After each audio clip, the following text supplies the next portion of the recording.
গোলাঘাটৰ কমাৰগাঁৱৰ যুৱতী নম্ৰতা বৰাৰ মৃত্যুৰ ঘটনাৰ নতুন মোড় নংপুত সংঘটিত দুৰ্ঘটনাৰ সময়ত বাহনখনত আছিল বিলাসীপাৰাৰ এআইডিএফ বিধায়ক হাফিজ বছিৰ আহমেদ কাছিমিৰ পুত্ৰ তথা এআইডিএফৰ যুৱ মৰ্চাৰ কাৰ্যকৰী সভাপতি অনায়াতুল বাদুত ঘটনা সংঘটিতৰ পিছতে পলায়নৰ অভিযোগ অনায়াতুল সহ 5 যুৱকৰ বিৰুদ্ধে শিলঙলৈ গৈ থকাৰ সময়তে নংপুত সংঘটিত হৈছিল এই ঘটনা এগৰাকী যুৱতীৰ মৃত্যুৰ বিপৰীতে আন যুৱক কেইজন পলায়ন কৰা সন্দেহ উপজিছে পৰিয়ালৰ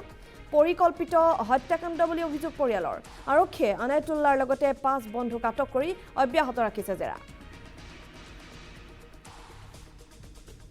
গোলাঘাটৰ কমাৰগাঁৱৰ যুৱতী নম্ৰতা বৰাৰ মৃত্যুৰ ঘটনাই লৈছে এতিয়া নতুন মোড় নংপুত সংঘটিত দুৰ্ঘটনাৰ সময়ত বাহনখনত আছিল বিলাসীপাৰাৰ এআইডিএফ বিধায়ক হাফিজ বছিৰ আহমেদ কাছিমিৰ পুত্ৰ তথা এআইডিএফৰ যুৱ মৰ্চাৰ কাৰ্যকৰী সভাপতি অনায়াতুল বাদুত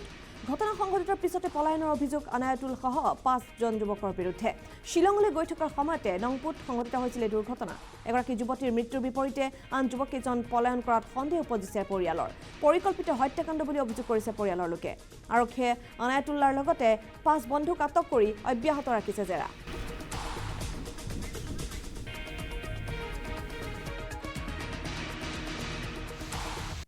এক্সিডেণ্ট হৈছে বুলি গম পাইছোঁ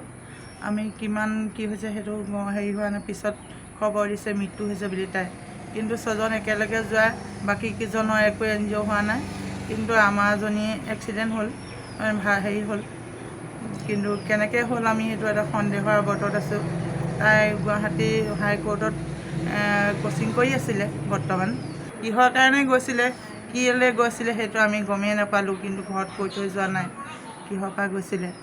কিন্তু এতিয়া আমি সন্দেহ কৰিছোঁ সন্দেহ প্ৰকাশ কৰিছোঁ যে সিহঁতি মাতি নিহে ছোৱালীজনী আমাৰ হেৰি কৰিছে তাই বায়েকে হ'ব গুৱাহাটীতে থাকে তাইক আমি চাবলৈ ক'লোঁ ৰুমটো বোলো কেনেকৈ কি হৈছে তাৰ ছোৱালী নাইকিয়া হোৱাৰ পিছত তাই গৈ পেলাই চালেগৈ ৰুম দৰ্জা খোলা আৰু আইফোনটো বিচনাতে পৰি আছে তদন্ত হোৱাটো বিচাৰিছোঁ আমি ঘটনাটো কেনেকৈ কি হ'ল